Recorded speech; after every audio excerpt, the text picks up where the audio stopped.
Hello all, welcome back to Tangents on Cracked Spines, my bookworms.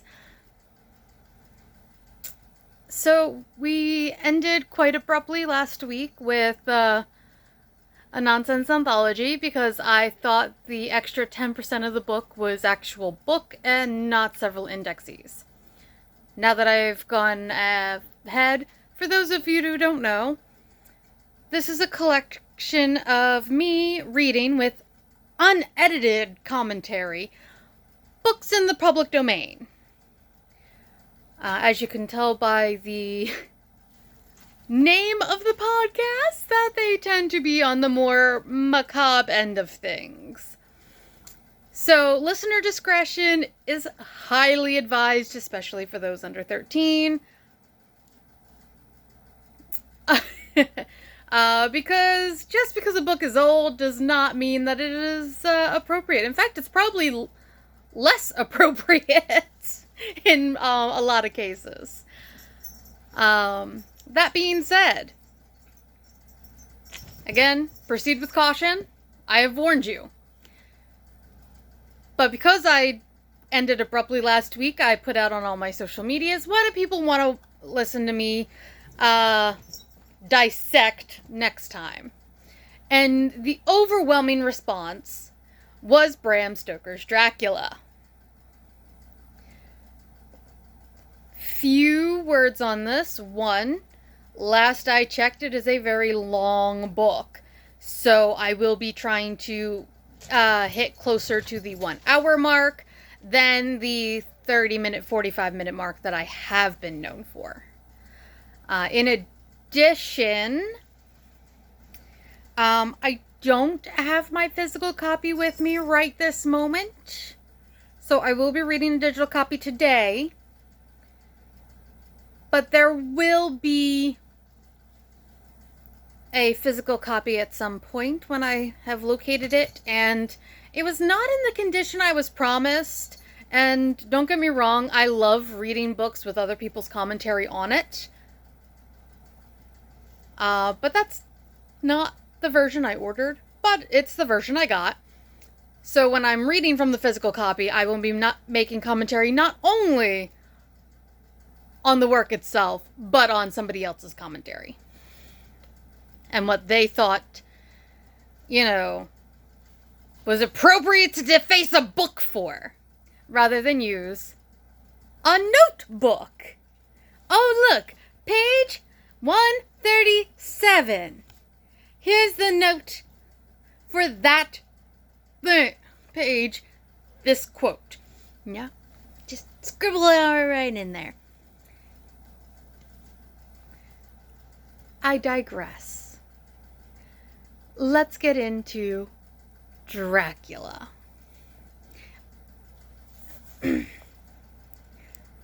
Chapter 1. Jonathan Harker's journal, kept in shorthand. 3rd of May, Bistritz left Munich at 8:35 p.m. on 1st May, arriving at Vienna early next morning. Should have arrived at 6:46, but train was an hour late. Budapest seems a wonderful place, from the glimpse which I got of it from the train and the little I could walk through the streets. I feared to go very far from the station, as we had arrived late and would start as near the correct time as possible. The impression I had was that we were leaving the west and entering the east. The most western of splendid bridges over the Danube, which is here of noble width and depth, took us among the traditions of Turkish rule. We left in pretty good time and came after nightfall to Klausenburg. Here I stopped for the night at the Hotel Royal. I had for dinner, or rather supper. See, I feel like supper has always been used for the earlier meal and dinner the latter, so I wonder in which way he's using it. A chicken done up some way with a red pepper, which was very good, but thirsty. Well, that's one way to put it. Ah, how colloquialism has changed. A thirsty chicken is, something completely different nowadays. Memorandum. Get recipe for Mina. I asked the waiter, and he said it was called paprika Händel, and that, as it was a national dish, I should be able to get it anywhere along the Carpathians.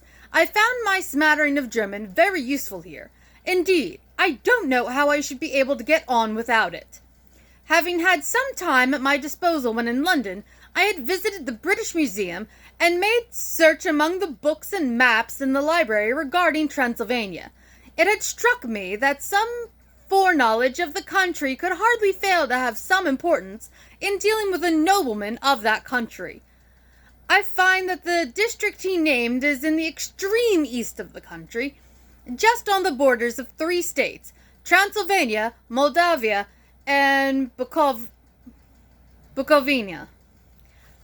Side note, it is highly unlikely that Bram Stoker actually named Dracula after Vlad the Impaler. It's much more likely that he wanted this to take place in Transylvania because it was a far-off remote land. He did a crap ton of research, as is actually recorded from library notes from what he checked in and out. And it seems as though he was mostly interested in, oh cool, Dracul means demon or dragon. I'm gonna name my character that. So while maybe a little less exciting than, oh, Vlad the Impaler, probably more realistic, and also kind of funny that the way we name people in books hasn't really changed. Oh, cool name. Let's go with it. In the midst of the Carpathian Mountains, one of the wildest and least known portions of Europe, I was not able to light on any map or work giving the exact locality of the Castle Dracula, as there are no maps of this country as yet to compare with our own Ordnance Survey maps. But I found that Bistritz, the post town named by Count Dracula, is a fairly well-known place. I shall enter here some of my notes, as they may refresh my memory when I talk over my travels with Nina. In the population of Transylvania, there are 4 distinct nationalities: Saxons in the south, and mixed with them the Wallachs, who are the descendants of the Dacians, Magyars in the west, and Zekeles? No, it looks like somebody sneezed while writing Skeksis. In the east and north, I am going among the latter, who claim to be descended from Attila and the Huns. This may be so, for when the Magyars conquered the country in the 11th century, they found the Huns settled in it. Oh, pardon me. My nose itched. I read that every known superstition in the world is gathered into the horseshoe of the Carpathians, as if it were the center of some sort of imaginative whirlpool. If so, my stay may be very interesting. Memorandum: I must ask the Count all about them. I did not sleep well, though my bed was comfortable enough, for I had all sorts of queer dreams. There was a dog howling all night under my window, which may have had something to do with it, or it may have been the paprika, for I had to drink up all the water in my carafe, and was still thirsty. Towards morning I slept, and was wakened by the continuous knocking at my door, so I guess I must have been sleeping soundly then. I had for breakfast more paprika, and a sort of porridge of maize flour, which they said was mamaliga, and eggplant stuffed with forcemeat, a very excellent dish, which they called implatata. Memorandum: get recipe for this also. I love how he's just, essentially being a food blogger right now. I had to hurry breakfast, for the train started a little before 8, or rather it ought to have done so, for after rushing to the station at 7:30, I had to sit in the carriage for more than an hour before we began to move. It seems to me that the further east you go, the more unpunctual are the trains. What ought they to be in China? All day long we seemed to dawdle through a country which was full of beauty of every kind. Sometimes we saw little towns or castles on the top of steep hills, such as we see in old missals. Sometimes we ran by rivers and streams, which seemed from the wide stony margin on each side of them to be subject to great floods. It takes a lot of water and running strong to sweep the outside edge of a river clear. At every station there were groups of people, sometimes crowds, and in all sorts of attire.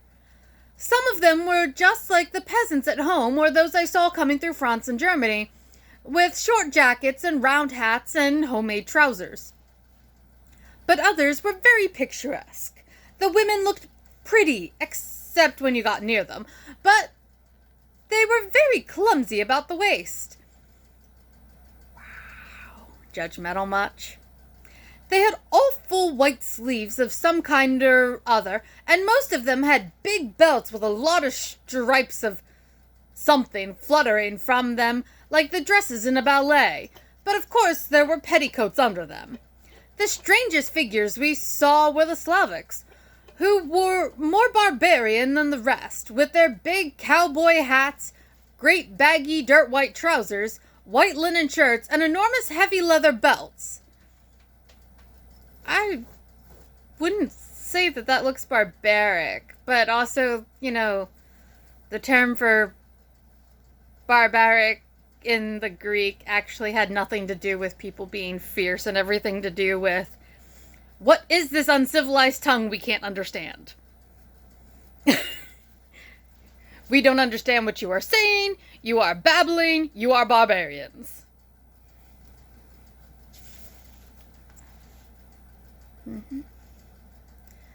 White linen shirts and enormous heavy leather, nearly a foot wide, all studded over with brass nails. They wore high boots with their trousers tucked into them, and had long black hair and heavy black mustaches. They are very picturesque, but do not look prepossessing.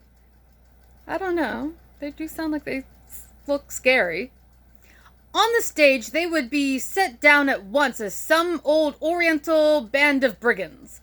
They are, however, I am told, very harmless and rather wanting in natural self-assertion.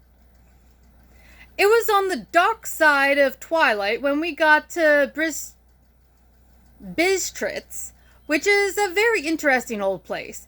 Being practically on the frontier, for the Borgo Pass leads from it into Bukovina, it has had a very stormy existence, and it certainly shows marks of it. 50 years ago, a series of great fires took place, which made terrible havoc on 5 separate occasions. At the very beginning of the 17th century, it underwent a siege of 3 weeks and lost 13,000 people. The casualties of war proper being assisted by famine and disease. Count Dracula had directed me to go to the Golden Crone Hotel, which I had found, to my great delight, to be thoroughly old-fashioned, for, of course, I wanted to see all I could of the ways of the country. I was evidently expected, for when I got near the door, I faced a cheery-looking elderly woman, in the usual peasant dress, white undergarment with long double apron, front and back, of colored stuff fitting almost too tight for modesty. When I came close, she bowed and said, "The Herr Englishman?" "Yes," I said, "Jonathan Harker." She smiled and gave some message to an elderly man in white shirt sleeves. I'm pretty sure white shirt sleeves is not a good description for somebody nowadays in this book. It seems to say white shirt sleeves is just as common as, like, the person with the phone. Who had followed her to the door. He went, but immediately returned with a letter. "My friend, welcome to the Carpathians. I am anxiously expecting you. Sleep well tonight, and at 3 tomorrow the diligence will start for Bukovina, a place on it is kept for you. At the Borgo Pass, my carriage will await you and will bring you to me. I trust that your journey from London has been a happy one, and that you will enjoy your stay in my beautiful land. Your friend, Dracula." 4th of May. I found that my landlord had got a letter from the Count directing him to secure the best place on the coach for me. But on making inquiries as to details, he seemed somewhat reticent and pretended that he could not understand my German. This could not be true, because up to then he had understood it perfectly. At least, he answered my questions exactly as if he did. He and his wife, the old lady who had received me, looked at each other in a frightened sort of way. He mumbled out that the money had been sent in a letter, and that was all he knew. When I asked him if he knew Count Dracula and could tell me anything of his castle, both he and his wife crossed themselves, and saying that they knew nothing at all, simply refused to speak further. It was so near the time of starting that I had no time to ask for anyone else, for it was all very mysterious and not by any means comforting. You think? Hey, do you know, my client? Oh, we know nothing. Just before I was leaving, the old lady came up to my room and said in a very hysterical way, "Must you go, oh young hell? Must you go?" She was in such an excited state that she seemed to have lost her grip of what German she knew, and mixed it all up with some other language I did not know at all. I was just able to follow her by asking many questions. When I told her that I must go at once, and that I was engaged on important business, she asked again, "Do you know what day it is?" I answered that it was the 4th of May. She shook her head as she said, "Oh yes, I know that. I know that. But do you know what day it is?" On my saying that I did not understand, she went on, "It is the eve of St. George's Day. Do you not know that tonight, when the clock strikes midnight, all the evil things in the world will have full sway?" I thought that was Halloween. "Do you know where you are going, and what you are going to?" She was in such evident distress that I tried to comfort her, but without effect. Finally, she went down on her knees and implored me not to go, at least to wait a day or two before starting. It was all very ridiculous, but I did not feel comfortable. However, there was business to be done, and I could allow nothing to interfere with it. I therefore tried to raise her up, and said, as gravely as I could, that I thanked her, but my duty was imperative, and that I must go. She then rose and dried her eyes, and taking a crucifix from her neck, offered it to me. I did not know what to do, for, as an English churchman, I have been taught to regard such things, in some measure, idolatrous. And yet it seemed so ungracious to refuse an old lady meaning so well, and in such a state of mind. She saw, I suppose, the doubt in my face, for she put the rosary round my neck, and said, "For your mother's sake," and went out of the room. I am writing up this part of the diary whilst I am waiting for the coach, which is, of course, late, and the crucifix is still round my neck. Whether it is the old lady's fear, or the many ghostly traditions of this place, or the crucifix itself, I do not know. But I am not feeling nearly as easy in my mind as usual. If this book should ever reach Mina before I do, let it bring my goodbye. Here comes the coach! 5th of May, the castle. The grey of the morning has passed, and the sun is high over the distant horizon, which seems jagged, whether with trees or hills I know not, for it is so far off that big things and little are mixed. I am not sleepy, and as I am not to be called till I awake, naturally I write till sleep comes. There are many odd things to put down, and lest who reads them may fancy that I dined too well before I left Bistritz. Let me put down my dinner exactly. I dined on what they called robber steak, bits of bacon, onion, and beef, seasoned with red pepper, and strung on sticks and roasted over the fire. Isn't that just a kebab? And if you hear meowing, one of my cats decided that she's in a mood. In the simplest style of the London cat's meat. Okay. 1 minute. Okay. Upon a Google search, I did clarify that London cat's meat was indeed vendors for people providing food for cats, not of cats. Now, I was pretty sure of that because I've read one of the main characters in the Dr. Dolittle series of books, because, yes, Dr. Dolittle is a book. In one of the main characters is Matthew the Cat's Meat Man, and that is his job, is to provide food for cats. But I just wanted to double check that he was actually comparing a kebab to the horse meat kebabs meant for cats in London. The wine was golden mediash, which produces a queer sting on the tongue, which is, however, not disagreeable. I had only a couple of glasses of this, and nothing else. When I got on the coach, the driver had not taken his seat, and I saw him talking with the landlady. They were evidently talking of me, for every now and then they looked at me, and some of the people who were sitting on the bench outside the door, which they call by a name meaning word-bearer, came and listened, and then looked at me, most of them pityingly. I could not hear a lot of words often repeated. Queer words, or I could hear, rather, for there were many nationalities in the crowd, so I quietly got my polyglot dictionary from my bag and looked them out. Polyglot dictionary. Interesting. I feel like we only ever see them, from one language to another, not with multiple languages. I must say they were not cheering to me, for amongst them were Ordog, Satan, Pokol, hell, Stregoica, witch, Volok, and Volksak, both of which mean the same thing, one being Slavic and the other one Servian, for something that is either werewolf or vampire. Memorandum, I must ask the Count about these superstitions. Yeah, he's going to be totally open to discussing the superstitions of his land chief with you.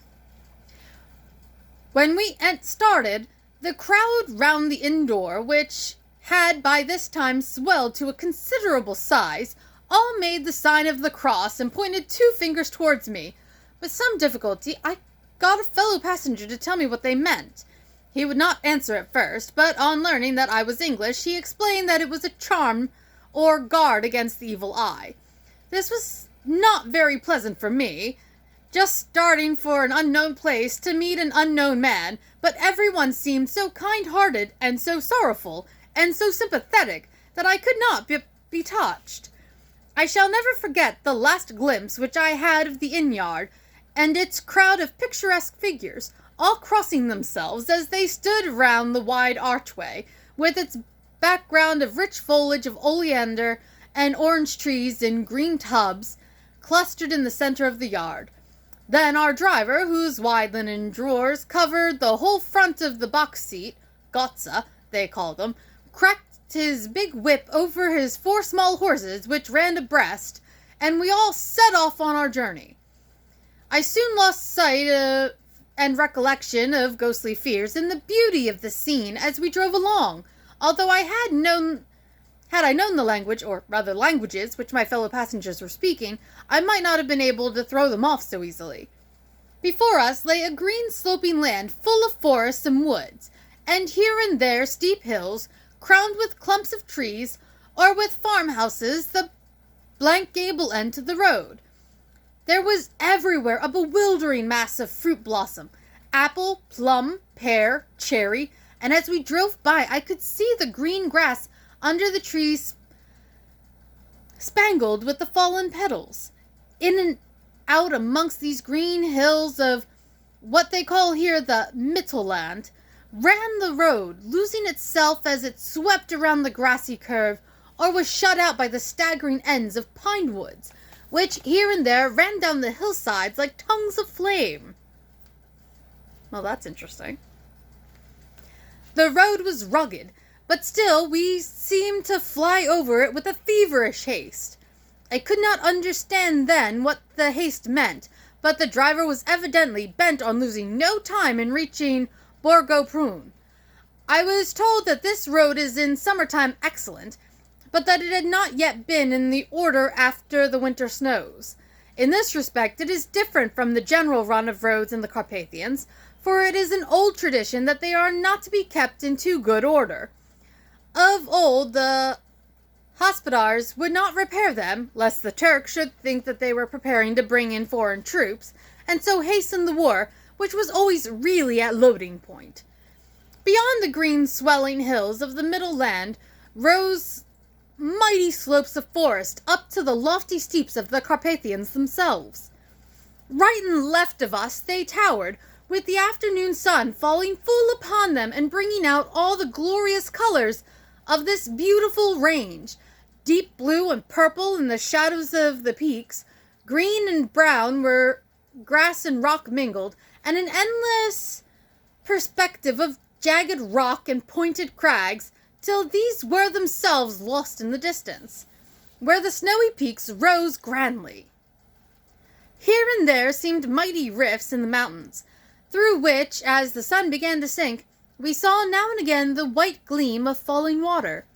One of my companions touched my arm as we swept around the base of a hill and opened up the lofty snow-covered peak of a mountain, which seemed, as we wound on our serpentine way, to be right before us. "Look, ist den Sechs, God's seat," and he crossed himself reverently. As we wound on our endless way, and the sun sank lower and lower behind us, the shadows of the evening began to creep around us. This was emphasized by the fact that the snowy mountaintop still held the sunset, and seemed to glow out like with a delicate cool pink. Here and there we passed, I think that's supposed to be Czechs, but it's CSZ, EKS, and Slavics, all in picturesque attire, but I noticed that Gorter was painfully prevalent. By the roadside were many crosses, and as we swept by, my companions all crossed themselves. Here and there was a peasant man or woman kneeling before a shrine, who did not even turn round as we approached.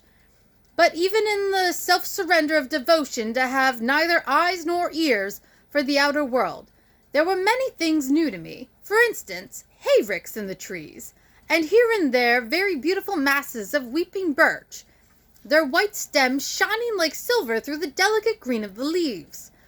Now and again we passed a lighter wagon, the ordinary peasant's cart, with its long snake-like vertebra calculated to suit the inequalities of the road. On this were sure to be seated quite a group of homecoming peasants, the Czechs with their white and the Slavics with their colored sheepskins, the latter carrying lance-fashion,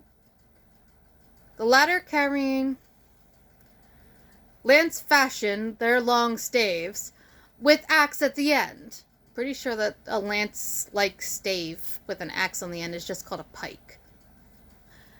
As the evening fell, it began to get very cold, and the growing twilight seemed to merge into one mistiness the gloom of the trees, oak, beech, and pine, through the valleys, which ran deep between the spurs of the hills. As we ascended through the pass, the dark firs stood out here and there against the background of late-lying snow. Sometimes, as the road was cut through the pine woods that seemed in the darkness to be closing down upon us, great masses of grayness, which here and there bestrewed the trees, produced a peculiarly weird and solemn effect, which carried on the thoughts and grim fancies engendered earlier in the evening, when the falling sunset threw into strange relief the ghost-like clouds which amongst the Carpathians seemed to wind ceaselessly through the valleys. Sometimes the hills were so steep that, despite our driver's haste, the horses could only go slowly. I wished to get down and walk up them, as we do at home, but the driver would not hear of it. "No, no," he said, "you must not walk here. The dog's too fierce." And then he added, with what he evidently meant for grim pleasantry, for he looked round to catch the approving smile of the rest, "And you may have enough of such matters before you go to sleep." The only stop he would make was a moment's pause to light his lamps. I feel bad for anybody who had to go to the bathroom during this run. I know they still would have had to, drop Tror in the woods, but... Whew. When it grew dark, there seemed to be some excitement amongst the passengers, and they kept speaking to him, one after the other, as though urging him to further speed. He lashed the horses unmercifully with his long whip, and with wild cries of encouragement urged them on to further exertions. Then, through the darkness, I could see sort of a patch of gray light ahead of us, as though there were a cleft in the hills. The excitement of the passengers grew greater. The crazy coach rocked on its great leather springs, and swayed like a boat tossed on a stormy sea. I had to hold on. The road grew more level, and we appeared to fly along. Then the mountains seemed to come nearer to us on each side and to frown down upon us. We were entering on the Borgo Pass. One by one, several of the passengers offered me gifts, which they pressed upon me with an earnestness which would take no denial. These were certainly of an odd and varied kind, but each was given in simple good faith, with a kindly word and a blessing, and that strange mixture of fear-meeting movements which I had seen outside the hotel at Bistritz, the sign of the cross and the guard against the evil eye. Then, as we flew along, the driver leaned forward, and on each side the passengers, craning over the edge of the coach, peered eagerly into the darkness. It was evident that something very exciting was either happening or expected, but though I asked each passenger, no one would give me the slightest explanation. The state of excitement kept on for some little time, and at last we saw before us the pass opening out to the eastern side. There were dark, rolling clouds overhead, and in the air the heavy, oppressive sense of thunder.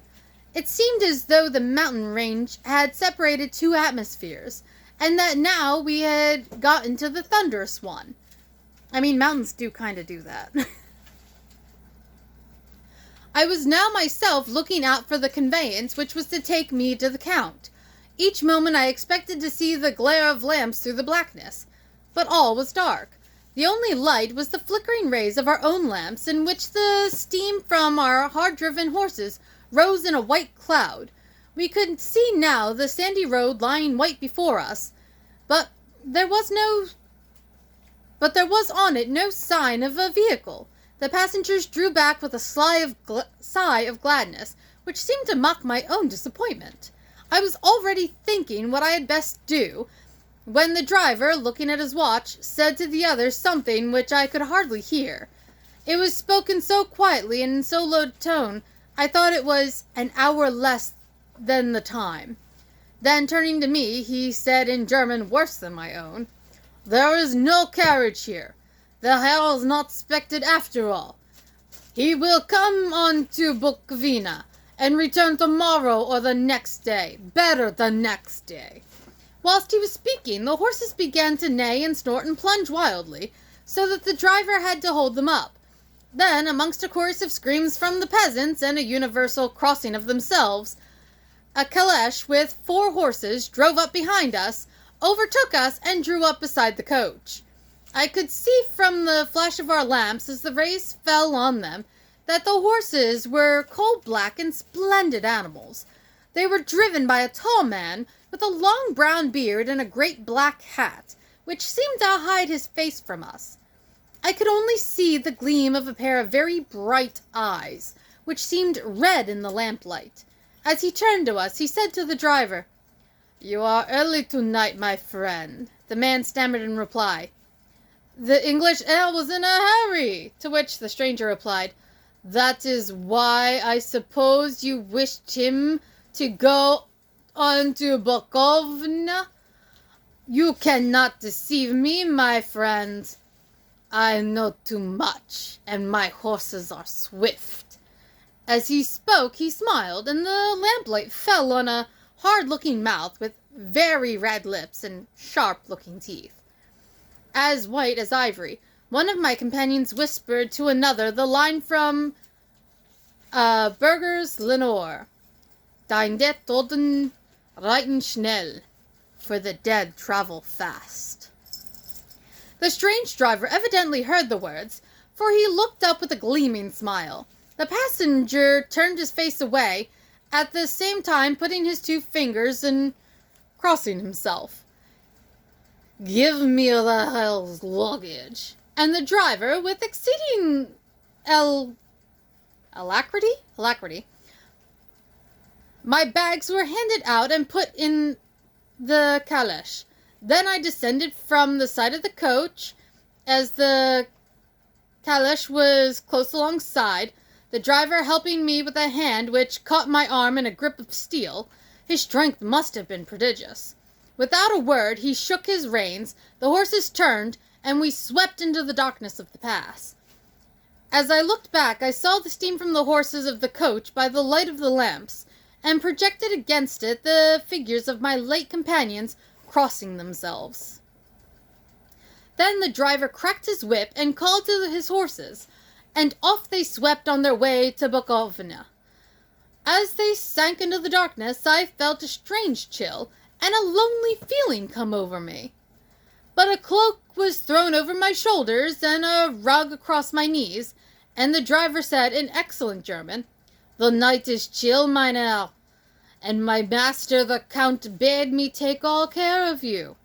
There is a flask of Slitwurz, the plum brandy of the country, underneath the seat if you should require it." I did not take any, but it was a comfort to know it was there all the same. I felt a little strangely and not a little frightened. I think had there been any alternative, I should have taken it instead of prosecuting that unknown night journey. The carriage went at a hard pace straight along, then we made a complete turn and went along another straight road. It seemed to me that we were simply going over and over the same ground again, so I took note of some salient point and found that this was so. I would have liked to have asked the driver what this all meant, but I really feared to do so. For I thought that, placed as I was, any protest would have had no effect in case there had been an intention to delay. By and by, however, as I was curious to know how time was passing, I struck a match, and by its flame looked at my watch. It was within a few minutes of midnight. This gave me a sort of shock, for I suppose the general superstition about midnight was increased by my recent experiences. I waited with a sick feeling of suspense. Then a dog began to howl somewhere in a farmhouse far down the road, a long, agonized wailing, as if from fear. The sound was taken up by another dog, then another, and another, till, borne on the wind, which now, sighed softly through the pass, a wild howling began, which seemed to come from all over the country, as far as the imagination could grasp it through the gloom of the night. At the first howl, the horses began to strain and rear, but the driver spoke to them soothingly, and they quieted down, but shivered and sweated as though after a runaway from sudden fright.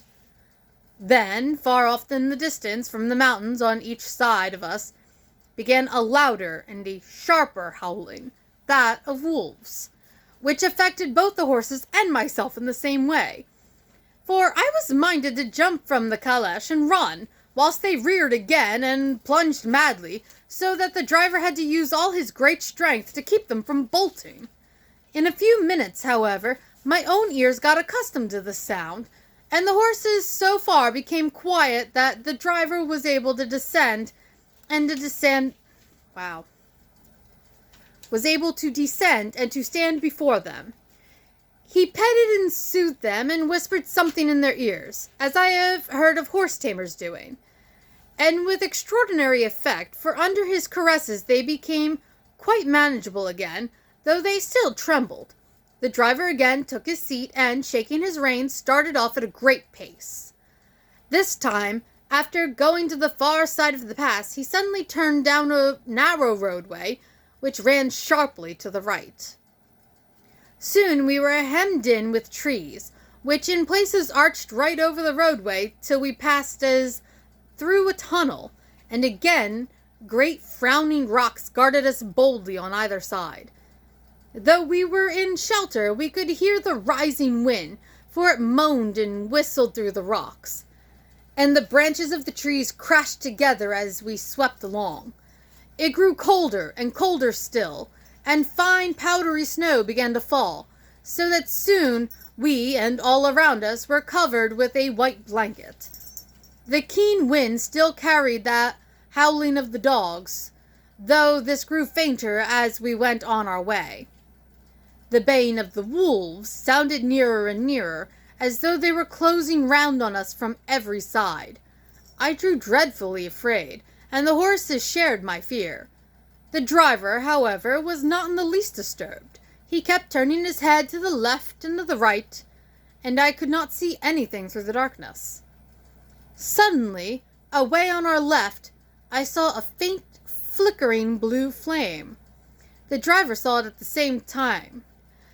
He at once checked the horses and, jumping to the ground, disappeared to the darkness. I did not know what to do. The less as the howling of the wolves grew closer, but while I wondered, the driver suddenly appeared again, and without a word took his seat, and we resumed our journey. I think I must have fallen asleep and kept dreaming of the incident, for it seemed to be repeated endlessly, and now, looking back, it is like a sort of awful nightmare. Once the flame appeared so near the road that even in the darkness around us, I could watch the driver's motions. He went rapidly to where the blue flame arose. It must have been very faint, for it did not seem to illuminate the place around it at all, and gathered a few stones, formed them into some device. Once there appeared a strange optical effect. When he stood between me and the flame, he did not obstruct it, for I could see its ghostly flicker all the same. This startled me, but as the effect was only momentary, I took it that my eyes deceived me, straining through the darkness. Then, for a time, there were no blue flames, and we sped onward through the gloom, with the howling of the wolves around us, as though they were following in a moving circle. At last there came a time when the driver went further afield than he had yet gone, and during his absence the horses began to tremble worse than ever, and to snort and scream with fright. I could not see any cause for it, for the howling of the wolves had ceased altogether. But just then the moon, sailing through the black clouds, appeared behind the jagged crest of a beetling, pine-clad rock, and by its light I saw around us a ring of wolves, with white teeth and lolling red tongues, with long, sinewy limbs and shaggy hair. They were 100 times more terrible in the grim silence which held them than even when they howled.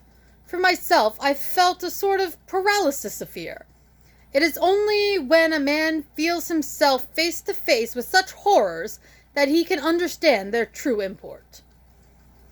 All at once the wolves began to howl as though the moonlight had some peculiar effect on them. The horses jumped about and reared and looked helplessly around with eyes that rolled in a way painful to see, but the living ring of terror encompassed them on every side, and they had perforce to remain within it. I called to the coachman to come, for it seemed to me that our only chance was to try to break out through the ring and to aid his approach. I shouted and beat the side of the calash, hoping by the noise to scare the wolves from that side.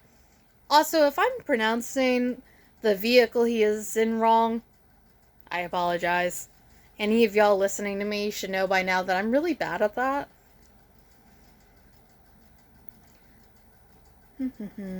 So as to give him a chance of reaching the trap. How he came there, I know not, but I heard his voice raised in a tone of imperious command, and, looking towards the sound, saw him stand in the roadway. As he swept his long arms, as though brushing aside some impalpable obstacle, the wolves fell back, and back further still. Just then a heavy cloud passed across the face of the moon, so that we were again in darkness. When I could see again, the driver was climbing into the calash, and the wolves had disappeared. This was all so strange and uncanny that a dreadful fear came upon me, and I was afraid to speak or move. The time seemed interminable as we swept on our way, now in almost complete darkness, for the rolling clouds obscured the moon. We kept on ascending with occasional periods of quick descent, but in the main, always ascending. Suddenly, I became conscious of the fact that the driver was in the act of pulling up the horses in the courtyard of a vast ruined castle, from whose tall black windows came no ray of light, and whose broken battlement showed a jagged line against the moonlit sky. Now, I did say that I was going to try and end closer to an hour than the 45-minute mark, but it took me 45 minutes to end chapter 1.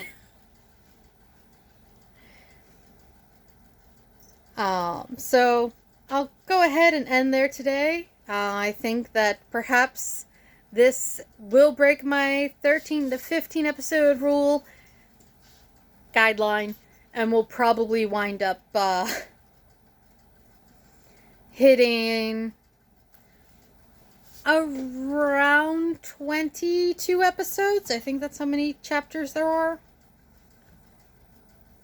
25. Oh, shoot. Well, we might have almost 30 episodes of Dracula. Here's to doing my best to avoid that, but, you know, however long it takes me. But with that, thank you all very much for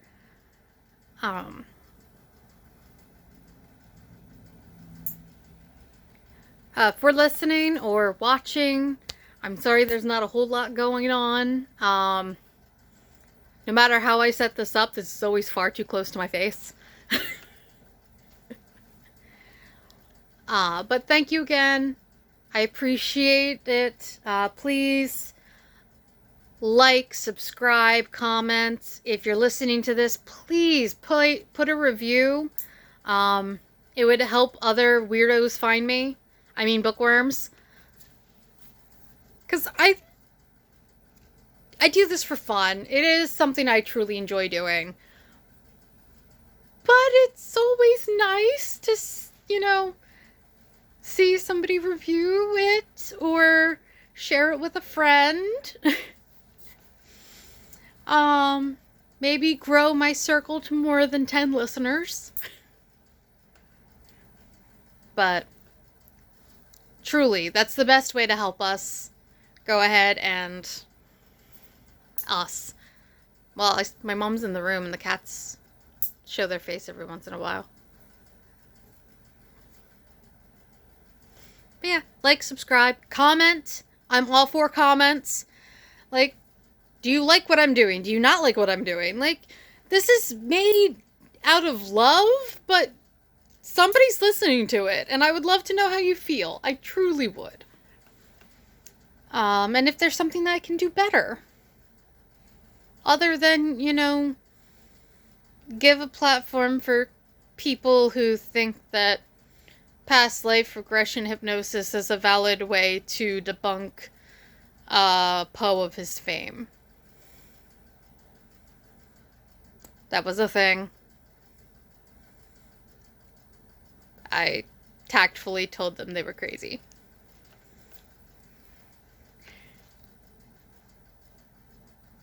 Oh, and there will be links below if you would like to help support in a more tangible way.